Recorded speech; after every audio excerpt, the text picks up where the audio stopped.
예, 그 76호 가담회 하겠습니다.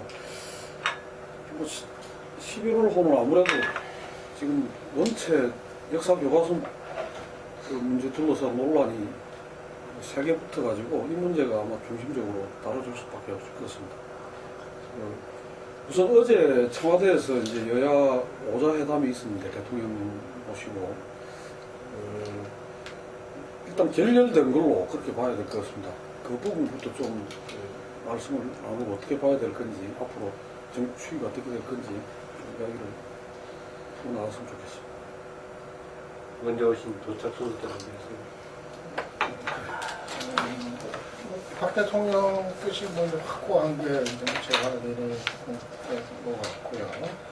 어제 회동뿐 아니라 며칠 전에 청와대 그 수석비서관 비공개 발언, 회의 비공개 발언에서도 저는 흔들림 없이 가라 그런 이제 주문을 했다는 거고, 그러니까 앞으로 여론의 추이에 상관없이 아무튼 박 대통령이 정한 이 국정도 가서는 물러서지 않겠다, 이걸 분명히 한 상황이라고 할 수가 있겠는데, 장기전으로 들어갈 것 같아요. 어제 회동에서 이제 결국 이제 결론이 이제 난 셈인데, 이게 한두 달에 끝날 문제는 아닐 것 같고요.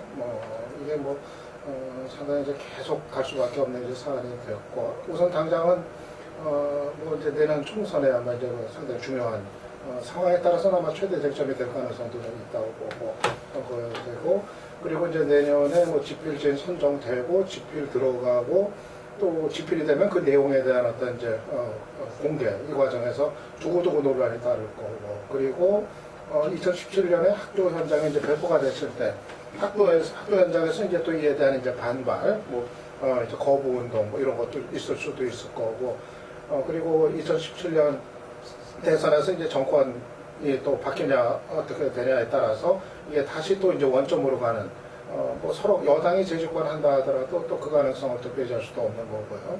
그래서 이거는 아주 길게 갈 수밖에 없는 이제 이런 사안으로 이제 부상을 하는 이제 상황이다, 이렇게 판단이 되는데, 저는 이게 지금 여권한테 결코 유리한 방향으로 가는 것 같지는 않다, 그렇게 봅니다. 당초에는 아마 청와대나 여당에서도 이게 결국 보수 진보 진영 대결로 가면은 나쁠 거 없다, 총선 앞두고 이렇게 이제 판단했을 법한데, 막상 지금 보면은 상당히 지금 반대 여론이 시간이 갈수록 확대가 되고 있고, 그 주요 근원이 젊은 층, 또 수도권, 그리고 중도층, 여기서 이제 그 변화 기류가 이제 또렷이 지금 나타나고 있기 때문에, 이따 뒤에 자세히 얘기할 필요가 있겠지만은, 아무튼 지금 이 추이대로 간다면은 오히려 내년 총선 앞두고 지금 그 청와대하고 여당한테 상당히 좀 이제 부담스러운 이 수도권의 어떤 승부를 좌우할 수 있는 그런 어떤 변수가 되지 않겠나 이렇게 봅니다. 일반적인 관측으로 보자면 이런 상황이라면 좀 추진하기 좀 어려운 거라고 생각해요. 일반적인 국민 여론들하고 이 정도라면 부정적이고, 제가 아니 부정적으로 보면 어떤 여론조사에 따라서는 거의 2대1 정도 비율로 부정적 평가가 높게 나오고 있었죠. 한때 초기에는 반발은 나오고 있었지만, 그런데 이게 왜 심각한 상황으로 보냐면은 이런 여론조사는 이미 이 사안이 정치 쟁점화되어 있기 때문에 박근혜 대통령을 지지하는 사람은 상당수가 찬성한다고 봐야 되겠거든요. 그것까지 감안한다고 보면 부정 인지가 굉장히 크다. 그리고 일단 관계 전문가들, 역사학자들의 대다수가 부정적인 얘기를 하고 평가하고 있는 상황인데, 이게 과연 추진이 가능할까라고 저는 좀 어렵다고 보는데, 박근혜 대통령이기 때문에 좀 밀어붙이는 소리가 있다는 거죠. 이전에 최종 추진 과정도 이 얘기를 드리면 그렇습니다. 국회 과정에서 황교안 부총리, 교육부 장관이 했던 그런 행여한 행보들이 있었는데, 아마 대체로 그게 사실이었던 것 같습니다. 황교안 부총리는 뭔가 이게 교정은 필요하지만 이게 국정화로 가는 것이 되어야 하느냐에 대해서 부정적인 생각을 가지고 있었는데, 국내의 과정 속에서 박근혜 대통령의 세분 내지 질타에 따라 급속하게 실현됐던 것을 알려주고 있는 상황에서 그런 기류는 계속할 것 같다 하는 것입니다. 그래서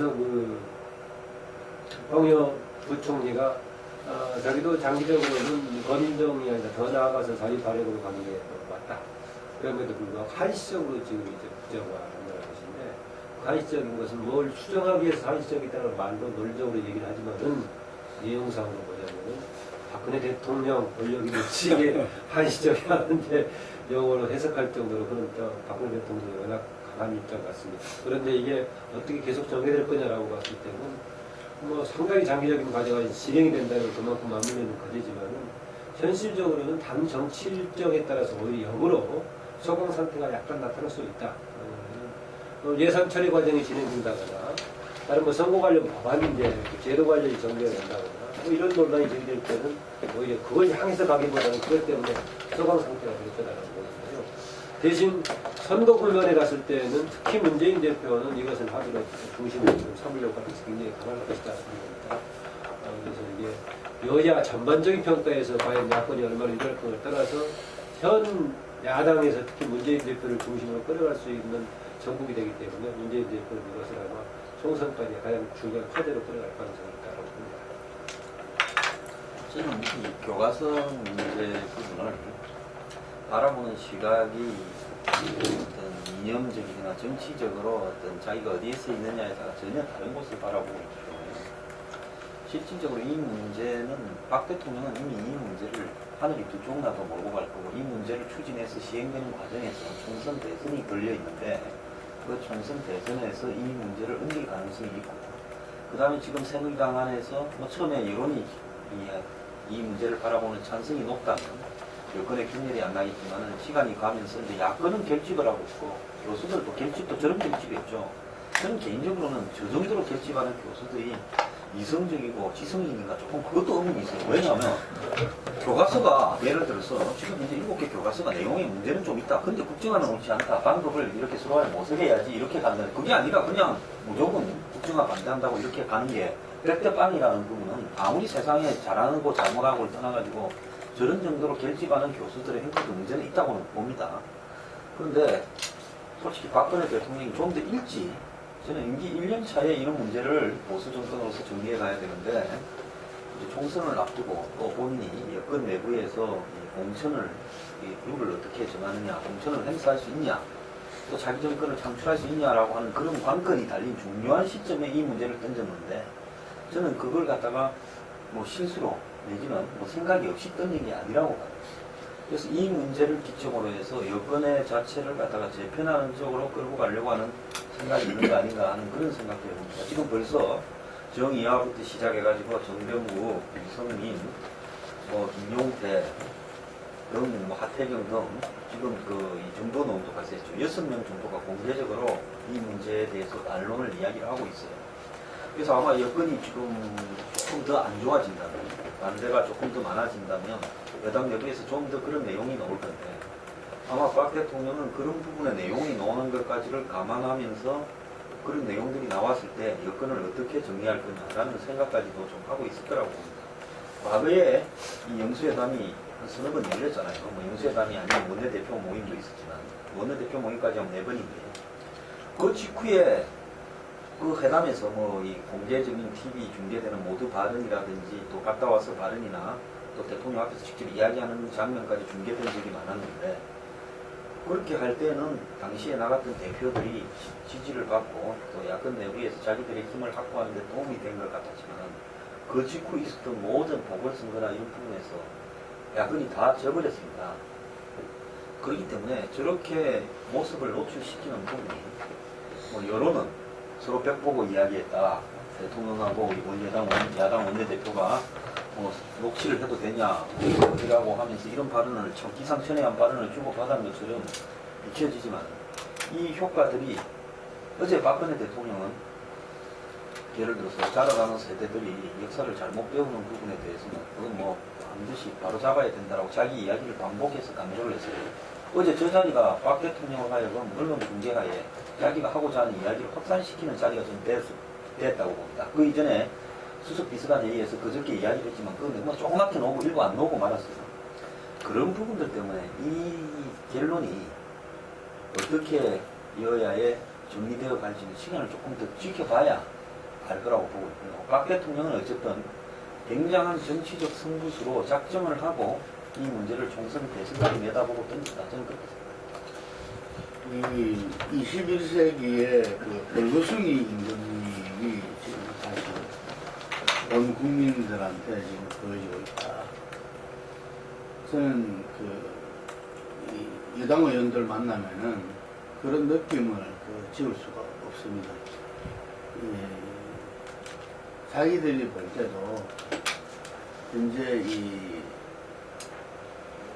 이념의 어떤 진보 보수의 어떤 대결을 떠나서 조선일보 사설에서도 지적했듯이 지금 21세기 지식 정보화 사회에서 그리고 이 다양성의 어떤 이 전체 문화의 컨셉을 가는 이 차원에서 해결화시키는 국정화라는 것은 역사를 되돌리는 것뿐만 아니라 이 부분에 대해서 절대 권력의 어떤 그 존재를 다시 한 번 더 이 정치권의 국민들한테 저는 지금 보여주고 있지 않느냐 이런 생각이 들거든요. 이것이 뭐 갑자기 이런 일이 생기다기보다는 이것이 그 전체주의 어떤 이 정치에서 어떤 교과서, 역사 교과서, 국정화를 이뤘던 그런 유신의 어떤 경험이 있는 거고, 그 유신의 경험이 일반 국민들은 잘 모르죠. 예를 들면 저만 하더라도 그 국정화 속에서 역사 교과서를 배웠음에도 불구하고 그것이 국정화인지, 그게 획일화인지, 그것이 검증화돼야 된다는 건지 전혀 모르고 우리는 배웠었고, 그것이 어떤 민주 6월 항쟁에 의해서 그 이후에 국정화가 폐지되고 검증화가 됐고, 그 이후에 많은 그 학생들은 이제 다양한 어떤 검증화 교과서 속에서 배웠거든요.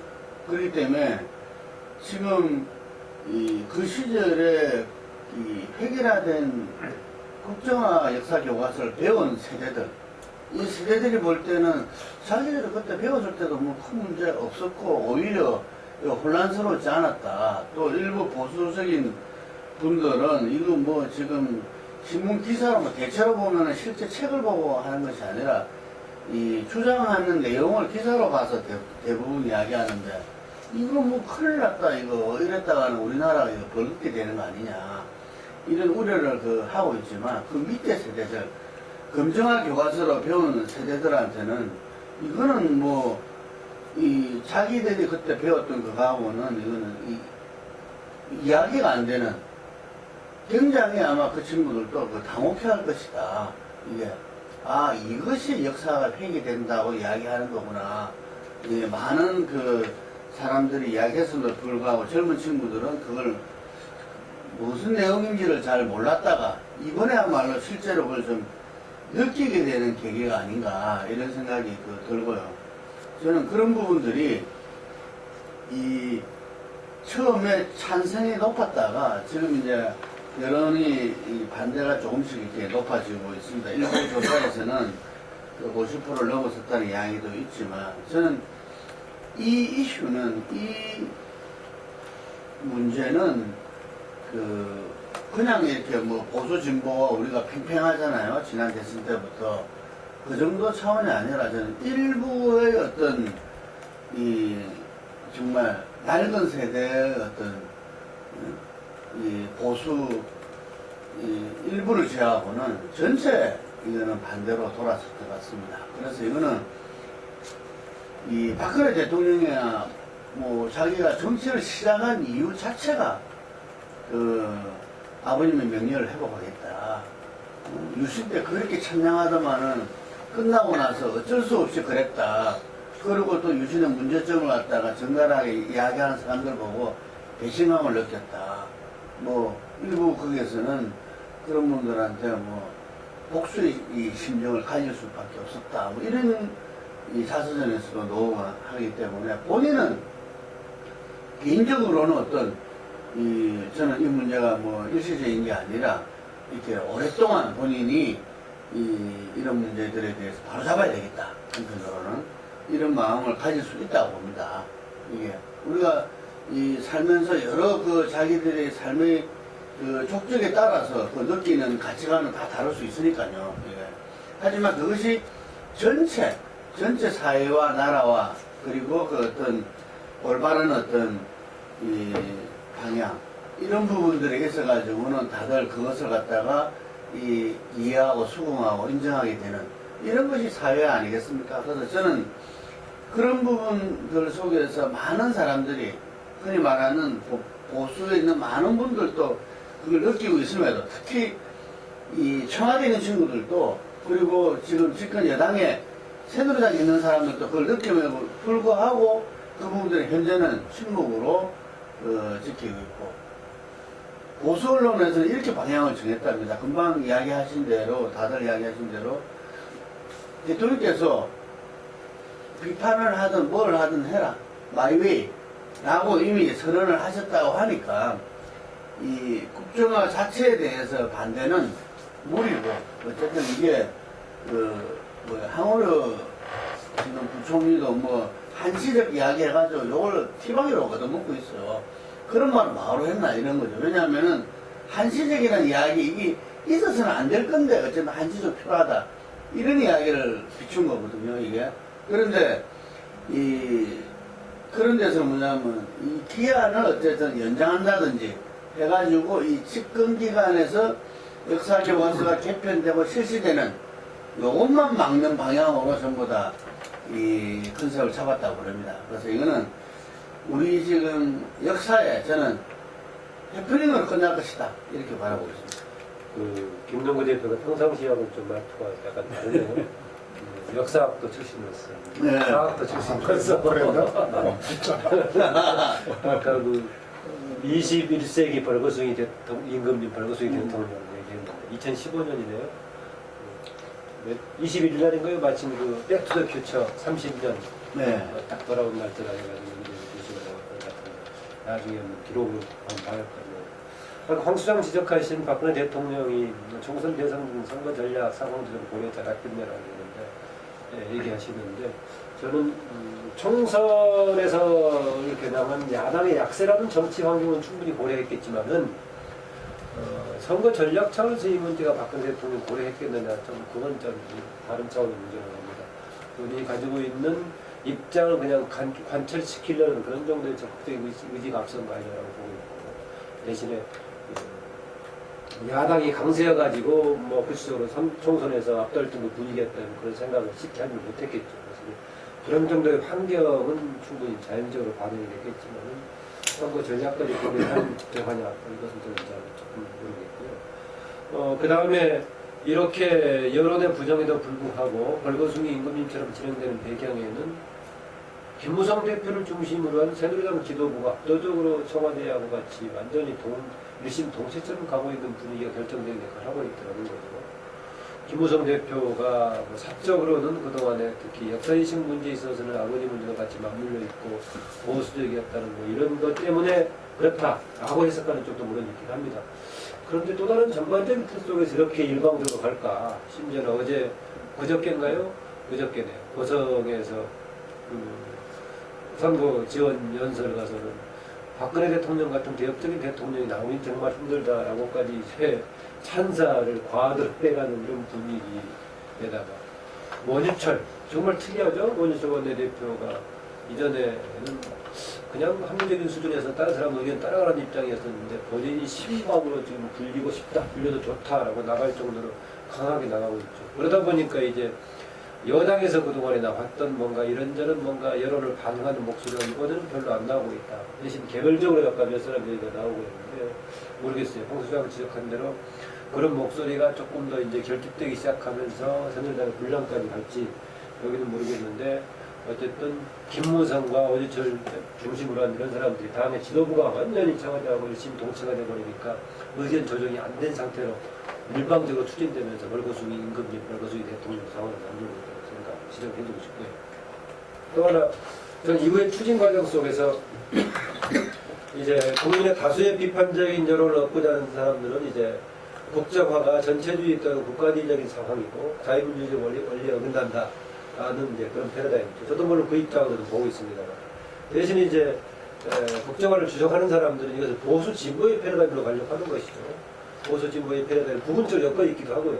내용만 가지고 얘기한다면은 보수 진보의 논란 여지가 충분히 있을 만한 소지가 있는데 이제 그 대안으로 체제를 국정화로 가느냐 이걸 얘기가 나오면 국가주의냐 아니냐 얘기가 나오는데 아마 계속 이제 국정화를 뒷받침할 수밖에 없는 여당 쪽에서는 이제 좌편향의 문제, 이제 보수 진보의 문제를 관련할 것인데 국민들은 그 특성으로 갈 것인지 아니면 이게 다원화 다향화로 가는 자유민주주의 방향으로 온다는 권위주의적, 국가주의적 제대로 관련한 반동으로 볼 것인가 이제 이게 이후에 쟁점과 과정의 변수가 될 것 같습니다.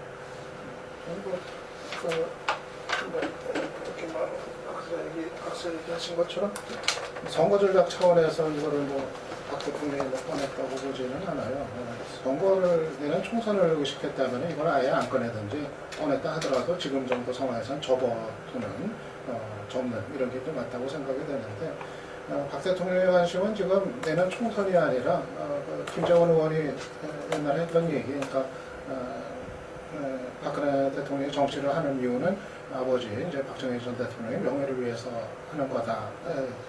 저는 바로 이제 그거라고 생각을 해요. 그렇기 때문에 이거는 어떤 선거를 여당이 어떻게 치르느냐 이거를 넘어서는 박 대통령으로서는 정말 아주 그냥 필생의 어떤 그런 어떤 작업으로 저는 생각을 하고 있고, 그래서 아마 이게 여당의 어떤 우려에도 불구하고 아마 거둬들이는 가능성은 대단히 희박하지 않겠는가. 그래서 저는 이게 장차 총선 앞둔 시점에서는 지금은 완전히 당이 찍소리 못하고 저렇게 이제 엎드려 있지만은 상황에 따라서는 아마 특히 그 수도권 민심이 이게 진짜 악화가 되는 쪽으로 이것 때문에 간다 이렇게 판단될 때는 또 당장 눈앞에 선거 치러야 되는 의원들이 당장 이제 목소리를 낼 가능성, 그러니까 청와대나 정부를 향해서 일단은 좀 연기를 하거나 이런 거 요구할 이런 가능성은 여전히 남아있다는 생각을 하는데, 그래도 아마 밀고 나갈 거다 이렇게 이제 봅니다. 근데 저는 이렇게 그 여론을 악화시킨 부정적으로 많이 이제 돌린 여러 가지 그 원인이 있지만 국정교과서 자체에 대한 이제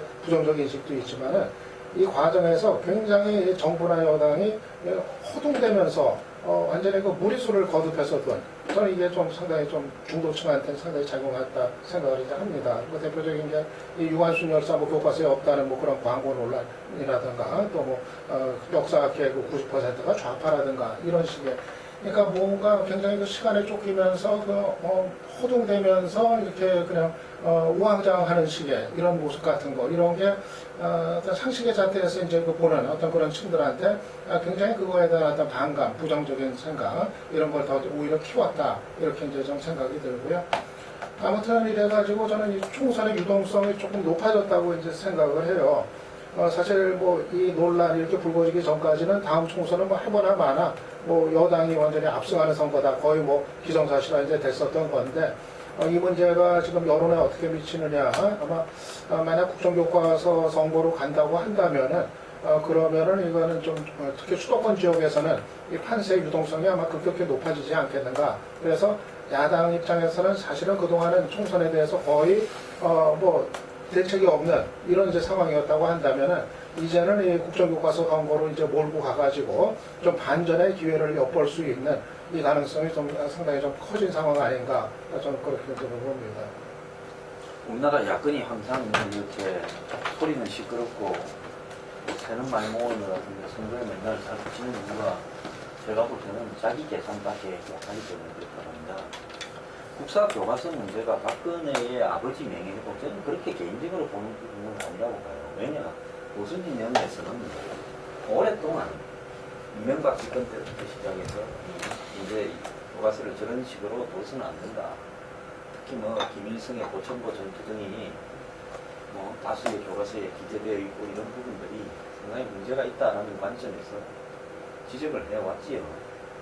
그렇기 때문에 사실은 보수 정권으로서 통진각 해상의 버금가게 국사 교과서를 일단 바로 잡는 것이 중요하다.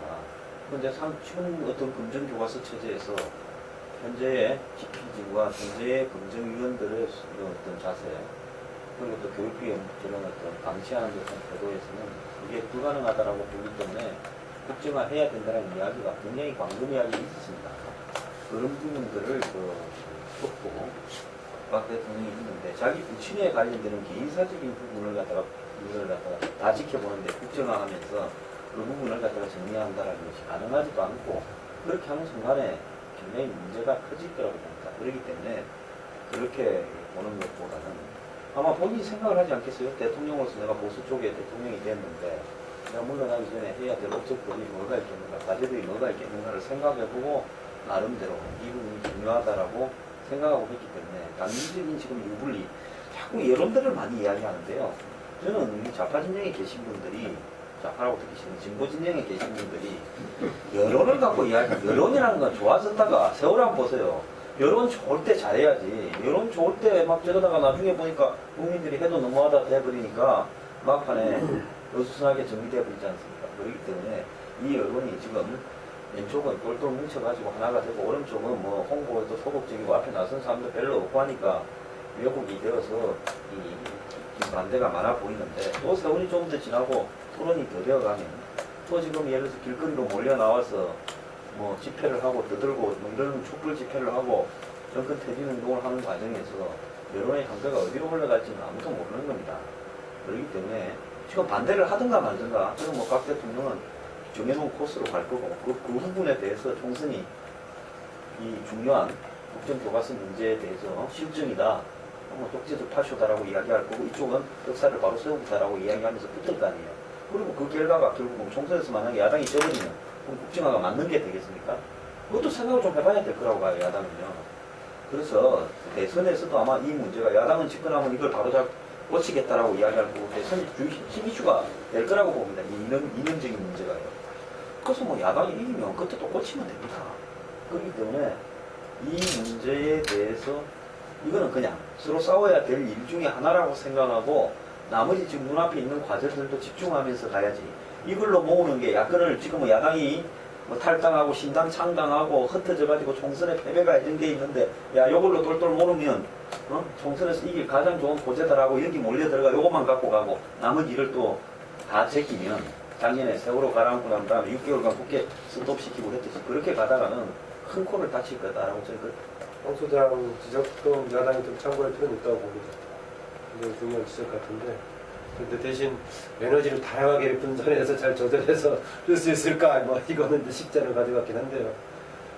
그리고 여론 향배에 관련해서는 앞으로 혹시 이제 여기에 대한 문제 제기하는 과정에 또 다른 무슨 다충서가 나온다면 그걸 가지고 이제 혹시 뒤엎으려고 할 수 있는 소재가 생길지는 모르겠어요. 그러나 현재 옹호하는 목소리가 낮은 것은 여기에 대한 명분이 없기 때문에 지금 낮아지지 않은 것은 뭐 객관적인 사실 아닙니까? 사실은 그렇게 좀 지적을 하고 싶고, 그 다음에 박근혜 대통령의 개인적인 사가 아니라 전반적인 그동안의 보수의 흐름이 꾸준하게 있었고 그게 이제 이번에 정리하려고 하는 것이다 라는 해석을 하셨는데, 저는 박근혜 대통령이 관련된 것을 그냥 아버지하고 관련된 어느 팩트 하나만 가지고 하려고 하는 것이 아니라 전반적인 큰 흐름도 같이 조정하는 가운데 아버지의 문제 같이 돌리려고 하는 거 아닌가라고 봅니다. 박근혜 대통령은 어제 토론 과정에서 야당의 두 대표가 구체적으로 뭐가 좌편향됐던 거냐라고 적시해달라고 요구를 했을 때 그냥 어떤 구체적인 상황보다는 전체적인 흐름이 다 그렇게 돼 있다라고 얘기했다시피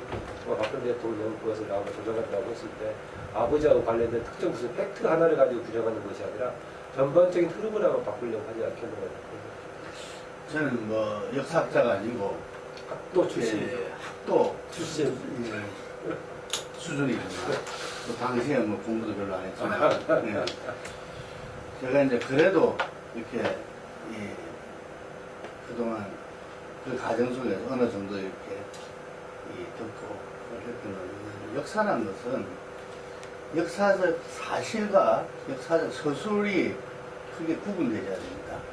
그래서 아까 보충보 전투 뭐 이런 이야기를 했는데 그것이 역사적 사실이냐 아니냐 그거 가지고 치열하게 이 사료를 가지고 분석을 하고 뭐 왜냐하면은 우리가 일본이 교과서 왜곡이다 뭐 이렇게 이야기하는 것들은 역사적 사실 아닌 부분들을 갖다 기술하고 했기 때문에 거기에 대한 문제 제기를 하고 하는 것들이거든요.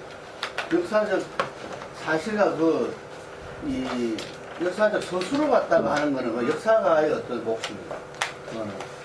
그거는 다 다양하게 다룰 수가 있는 거죠. 그런데 역사적 사실 자체를 갖다가 왜곡한다든지 있는 걸 뭐 뺀다든지 뭐 다르게 서술한다든지 이거는 굉장히 문제가 되는 겁니다. 그런데 우리가 배웠을 때 역사 교과서, 국정 교과서를 배울 때는 아예 그 1901, 20년대 외에 그 다음부터는 현대사가 거의 제대로 기술 자체가 이 아주 간략하게 그냥 뭐 어떤 큰 요약식으로만 돼 있었어요. 그게 우리는 현대사를 갖다가 배우지 못한 그 세대들입니다. 저희 세대 이상은 전부 다.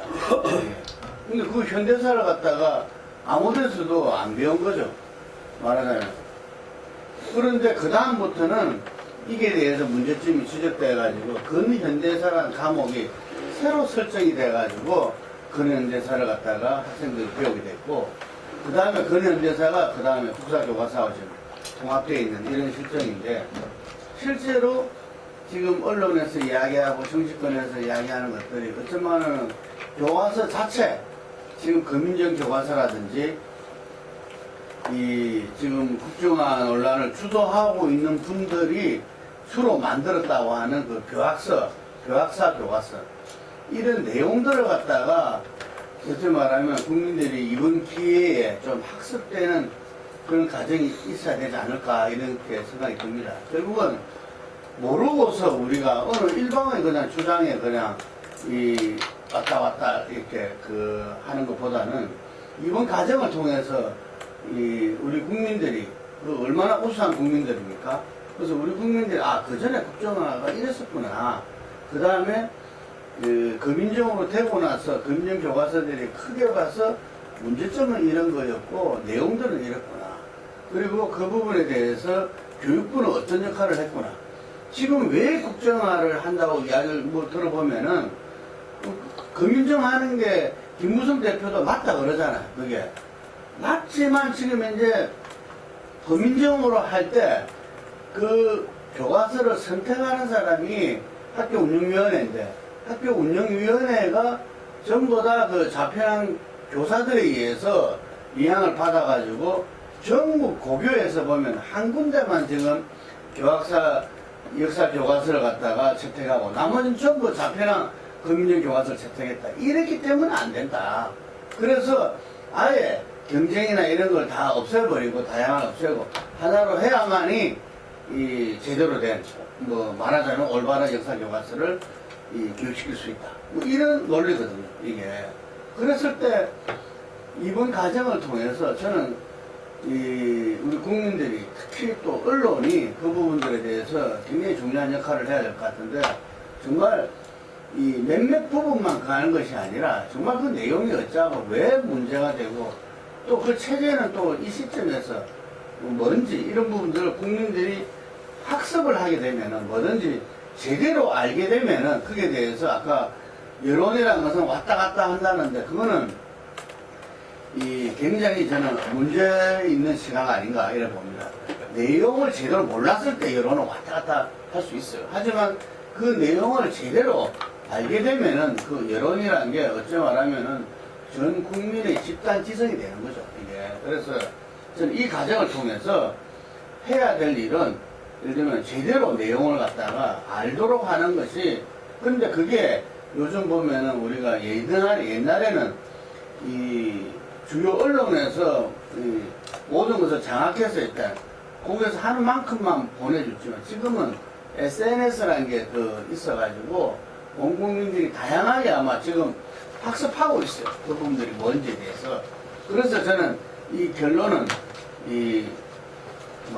뻔한 거 아니겠냐 이런 생각을 갖고 있다는 거예요. 제가 이쪽으로 좀 열세니까 짧게 저는 이 국정화 문제가 맞냐 근성이냐가 맞냐 이 문제를 가지고 사실 이 문제의 논리만 가지고 토론을 좀 해볼 필요가 있다고 봅니다. 학술적으로나 이론적으로.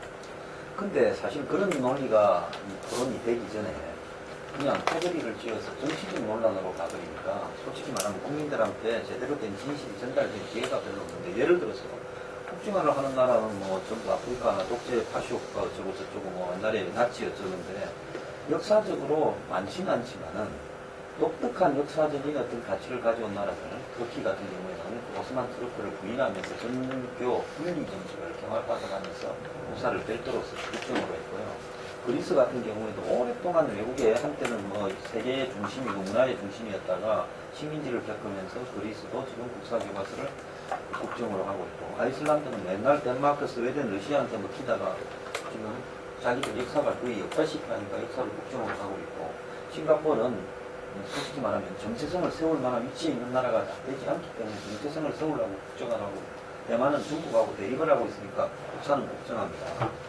이건 어떤 한국인 체에 있는 어떤 독특한 북한과의 어떤 전쟁, 또 그동안의 서로 간의 충돌, 그리고 또 서로 간에 아직도 생존 경쟁을 하고 있는 이런 상황에서 역사 교과서라는 문제를 그렇게 뭐 다양성, 자유화, 이런 어떤 부분의 틀도 한계가 있는 부분이 있다고 보는데, 우리가 우리 역사를 우리 유리하게 쓰지 않고 북한과의 관점에서 중간에서 객관적인 바라보는 시각이 오느냐, 이런 토론들이 제대로 안 되고 있기 때문에 국민들이 뭐 예를 들어서 나쁘다는 여론이 많아 보이니까 그렇게 기우는데, 이 부분은 토론을 합리적으로 해나가면 제가 볼 때는 얼마든지 바뀔 수도 있다.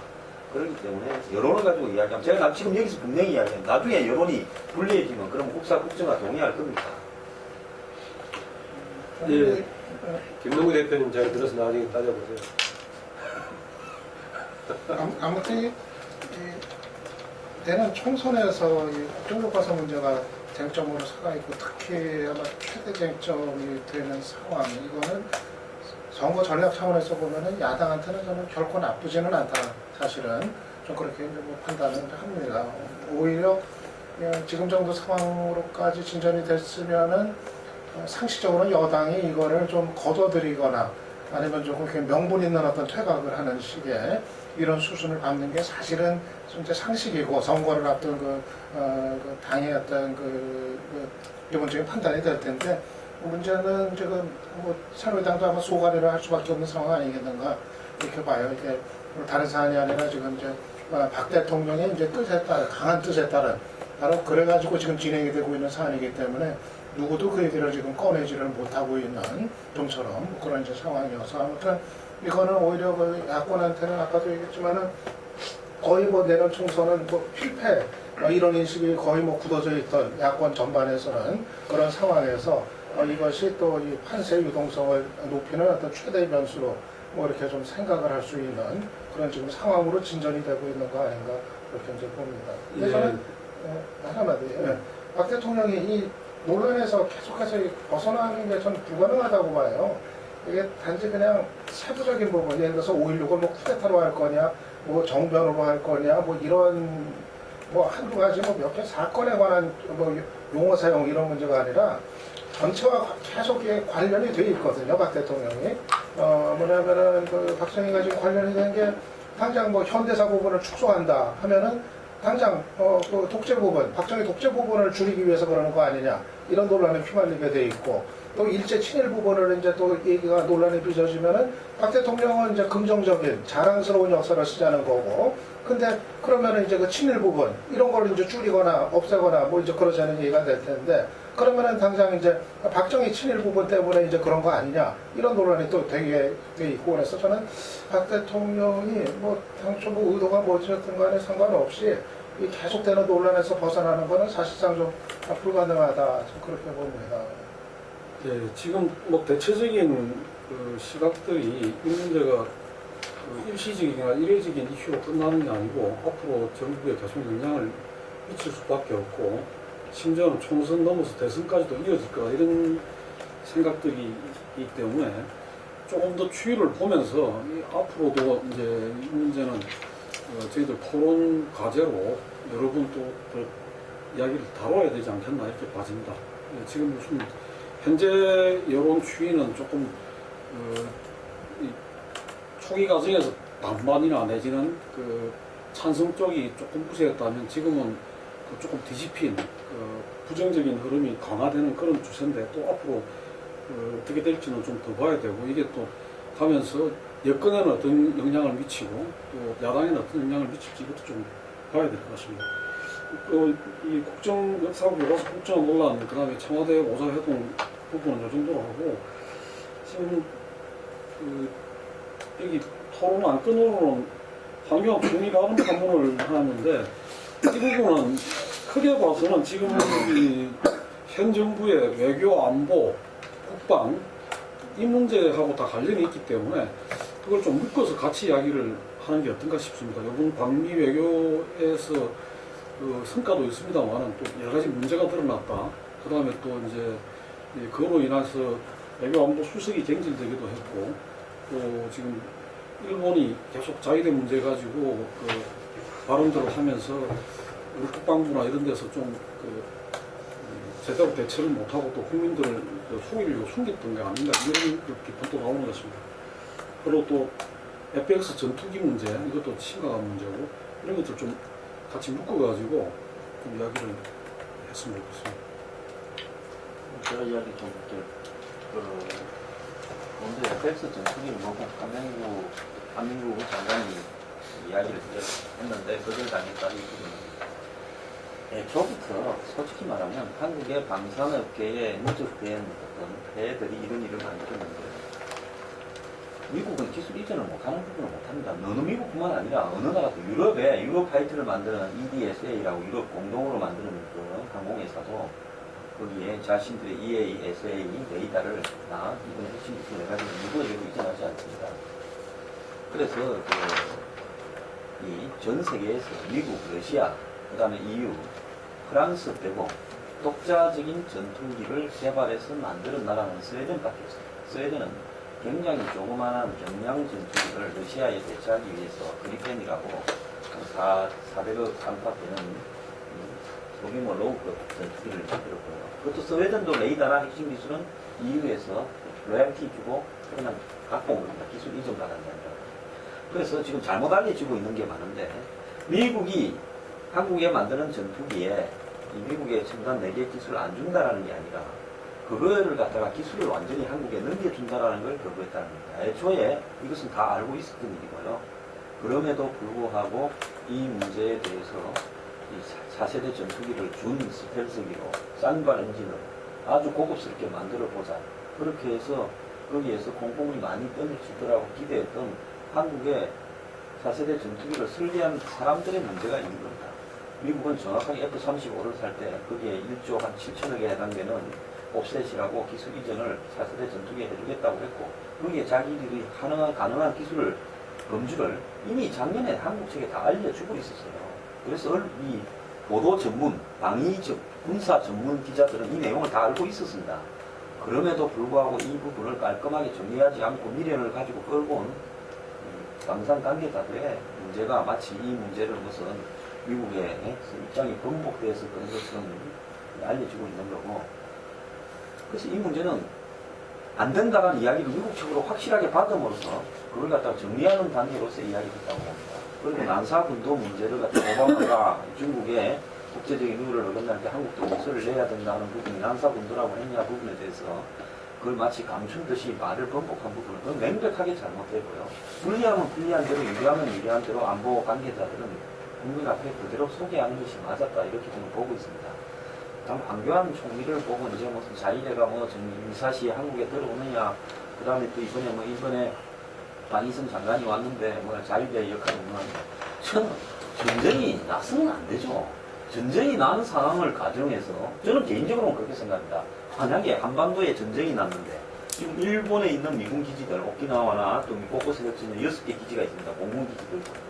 이런 기지들은 한반도 유사시에 한국의 공군, 해군, 병참, 인력 지원을 하기 위한 전초 기지입니다. 당연히 미국의 한반도 지원은 일본을 통해서 들어오게 되는 겁니다.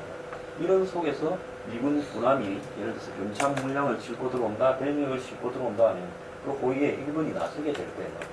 근데 전쟁이 났을 때를 가정해가지고 그때도 일본 자위대가 한국에 한 발짝도 못 디디게 된다.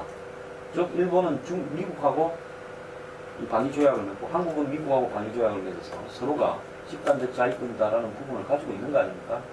그런 상황에서 미국이 일본을 보고 그럼 도와줘라. 우리 지금 한국까지 방사물자를 실어 나르는데 북한이 잠수하면 우리 배를 격침시킬 수도 있다. 그럼 당연히 일본이 개입되게 되겠죠.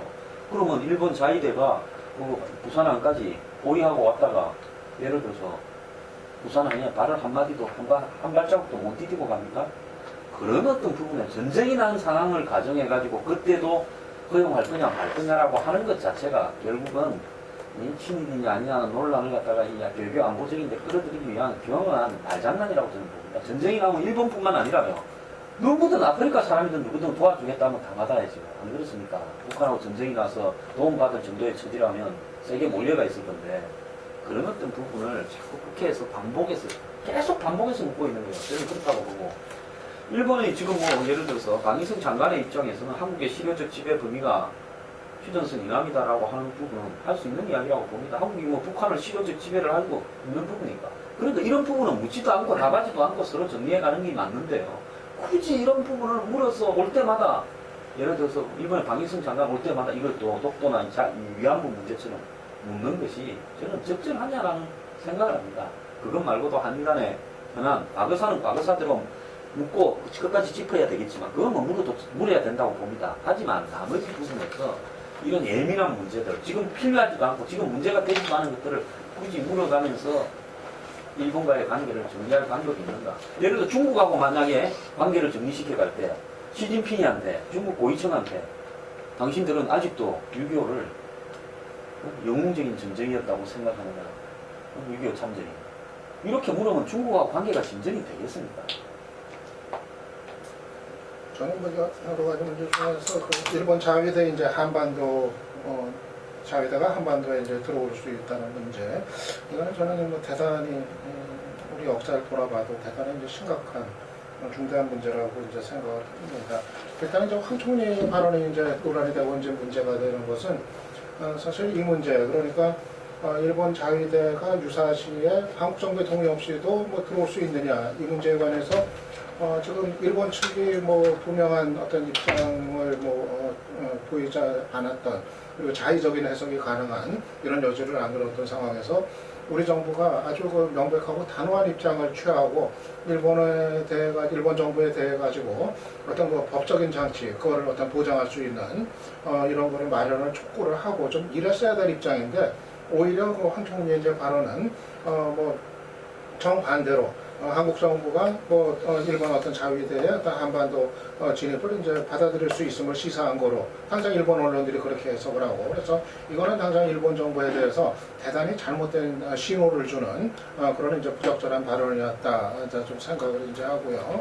이거는 뭐 결국 이제 정부가 이 문제, 그러니까 자위대가 한반도에 들어오는 문제가 어떤 문제인지 이거를 심각하게 지금 받아들이지 못하고 있음을 드러내는 이제 장면이었다 생각을 이제 합니다.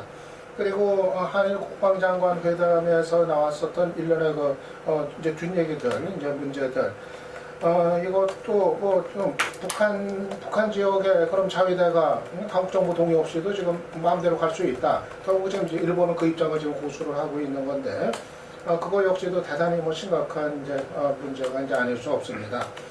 그렇게 되면은 결국 만약에 뭐 북한과의 어떤 군사적인 작전을 수행하기 위해서 자위대가 우리 정부의 의사와 상관없이 북한으로 이제 바로 간다. 그게 거기에서 뭐 미국의 요청이 있었던 어쨌든 간에, 아니면은 일본이 그냥 자의적으로 북한으로부터 공격 징후가 있으니까 우리가 선제적인 공격을 한다. 방위적인 차원에서 뭐 이런 어떤 논리 속에서 그런 어떤 선택을 하든 간에, 어쨌든 간에 그 일본하고 북한이 한반도에서 군사적인 충돌을 하게 되는 상황이 되면은 그것이 바로 또 남쪽으로 이 불똥이 튀고, 남쪽 역시 우리 역시도 이 전쟁에 이제 휘말릴 위험, 이건 뭐 거의 뭐 기정사실화되는 이런 거라고 할 수 있겠는데, 그러니까 우리가 어떻게 한반도에서의 어떤 전쟁의 어떤 열쇠를 일본 자위대의 어떤 손에 쥐어줄 수 있느냐, 이건 역사적으로 이제 보더라도 과거에 뭐 청일전쟁 할 때 일본군이 청나라 치러 가겠다고 한반도에 올라와 가지고는 제일 먼저 한 것이 뭐 청나라 치는 것이 아니라 바로 그 경복궁을 점령한 이거로부터 시작을 했던 역사, 이런 걸 돌아보더라도 저는 그것이 북한 지역이든 아니면 남쪽 지역이든 간에 일본 자위대가 한반도에 발을 딛는 거, 적어도 군사적인 차원에서 그거는 정말 좀 상상하기 어려운 그런 장면이다 보이고요. 그래서 저는 우리 정부가 이 문제에 관해서는 좀 단호하고 분명한 입장을 보여야 된다, 좀 그런 주문을 합니다. 박근혜 대통령 이제 한미 정상회담 관련 유해 논란 딱 1년 전에 박근혜 대통령 유엔 총회 연설자 가실 때 일찍 나왔던 시기가 딱 1년 만이에요.